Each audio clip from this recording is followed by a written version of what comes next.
makita. Sinasadya lang eh. Hindi ko na siya makita. Nagwawala yung asawa. Kanina nagutulak ko siya. Tapos ganun na nangyari. Mga kabaryo, tumahimik na kayo at makinig. Nabalitaan ko na lumalaganap na ang matinding mga misteryong kaganapan dito sa ating barangay. Dahil sa pagkawala ng mga binata. Kaya tinipon ko kayo para mahingi ko at malaman ko ang inyong mga hinain. Kapitan! Oh, Inutusan ko na si Pidjong na bumili dyan sa karinderya. Hindi na po nakabalik. Kapitan, si Pasyong ko naman, nagmerienda lang dyan sa karinderya. Inabot na kinabukasan, di pa rin dumatating hanggang ngayon. misteryoso nga ang pagkawala nila. Pero huwag kayong mag-alala. Alam ko kung saan tayo hihingi ng tulong.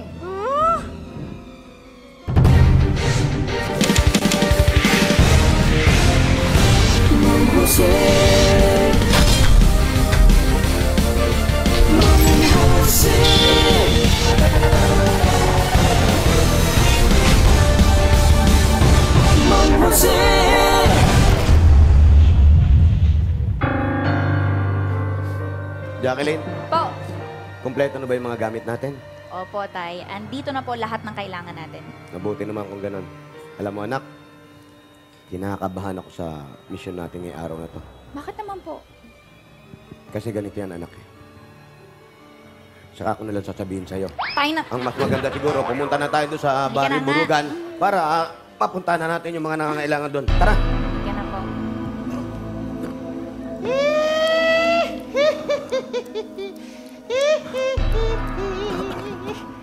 Mga ilang sandali na lang ay maluluto na ang aking kabal. Na kapag ininom ko ay babalik ako sa dati kong ganda.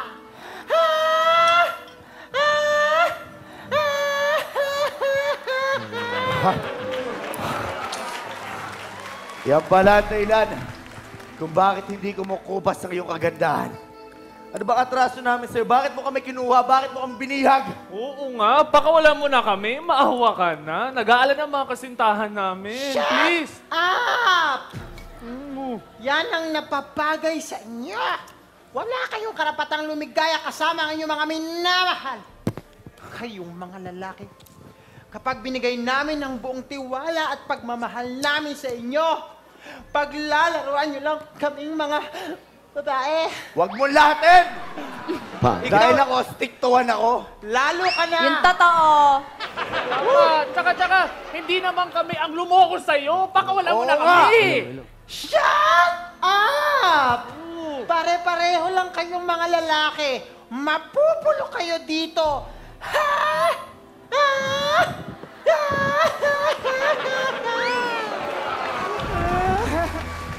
Kapitan! Kapitan! Oh, Nandiyan si Mang Jose! Andiyan na! Andiyan na si Jose, Kapitan! Andiyan na si Jose! Mga kababayan! Ipinakikilala ko sa inyo! Si Mang Jose, ang tatay ni Jacqueline!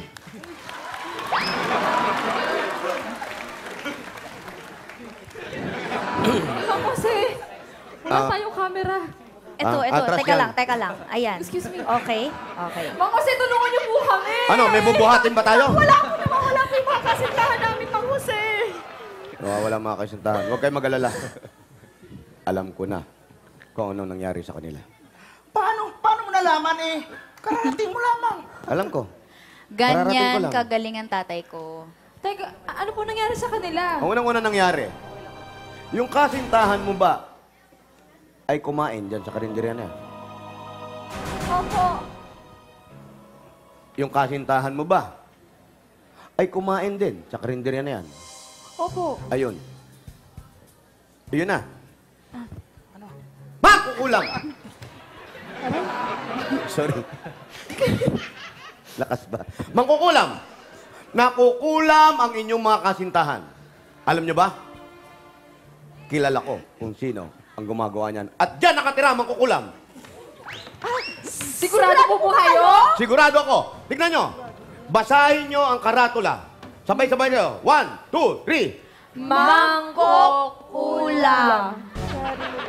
Tama. Mangkok ulam.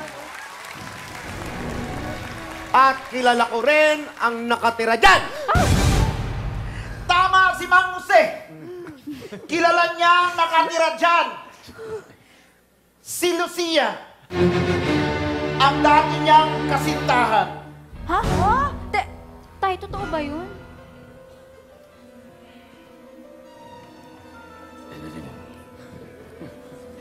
Pag mo ko itulak, anak. Alam ko yung blocking ko. May favor pa nga ako. Dito kayo. O, sige. Anak, Oh. kaya ako kanina, bigla akong kinabahan nung bago tayo magpunta rito. Kaya kilala ko yan, tao na magkukulam na yan. Alam mo ba yan? Si Lucia, nung una at huli kami magsama, at bago kayo maghiwalay, yan ang nangyari sa kanya. Hindi niya masyadong matanggap. Kaya ang ginawa niya, ginamit niya yung kapangyarihang itim niya. Iniwanan ko siya. Ayoko nung kanyang katangian. Itim ang hawak niya, ginamit niya sa akin. Ginawa niya akong durian. Pero, dala-dala ko ang talisnan, ang kontra sa kulam. Kaya hindi tumalab sa akin. Kaya ang nangyari, bumalik sa kanya. Burog-burog ang mukha niya. Sandali lang po. Yun po ba yung dahilan kaya siya nambibihag ng mga lalaki ngayon? Masyado siya nasaktan, anak. Iyon ang dahilan. Siya ay nasaktan sa mga pangyayaring nagawa sa kanya. Kaya ngayon lahat ng kalalakihan ay kanya binibihag! Mga kababayan, huwag na natin aksayin ng oras. Baka ma-overtime pa tayo. Kailangan natin makuha ang mga kasintahan ninyo. Pero bago ko gawin yan, kailangan mo natin dasalan ang kanyang kuta. Sabayan niyo ko. Sundan niyo kung ano gagawin ko.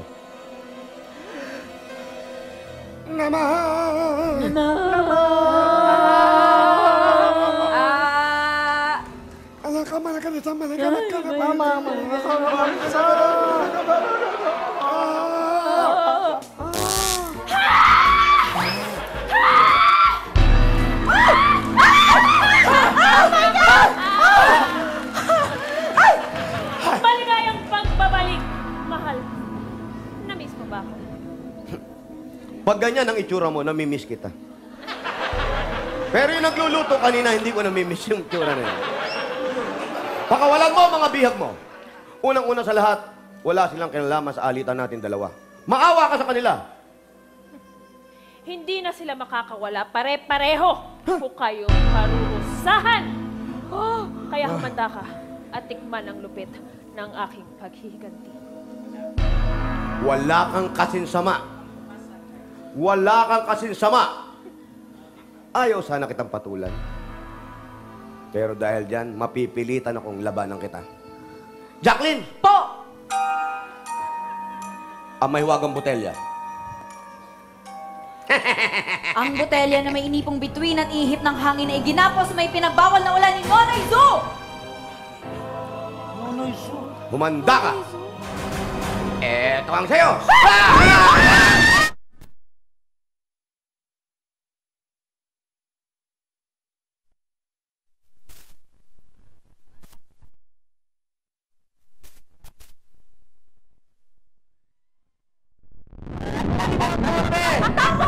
Isang labo sa magbuhay, hindi! Tanggalin mo yung takip! Iharap mo sa kanya! Tanggalin mo yung takip! Iharap mo sa kanya! Dali na!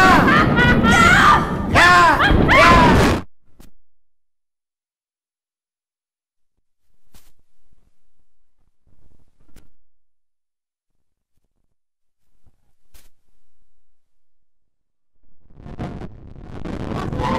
Pero hindi pa tayo tapos. Magbabalik ako para tapusin ka. My precious. Tay, Kung inaakala mo natatakot ako sa boses mo kasing pangit ng pagmumukha mo. Nandito lang ako, hindi kita atrasan! My precious. Pitjong! Pitjong! eto siya. Ikaw ba, nahihimik ka kanina ka pa eh. Kapitan niya, kapitan. Kapitan, sorry, kapitan. Salamat, Mang Jose! Mabuhay si Mang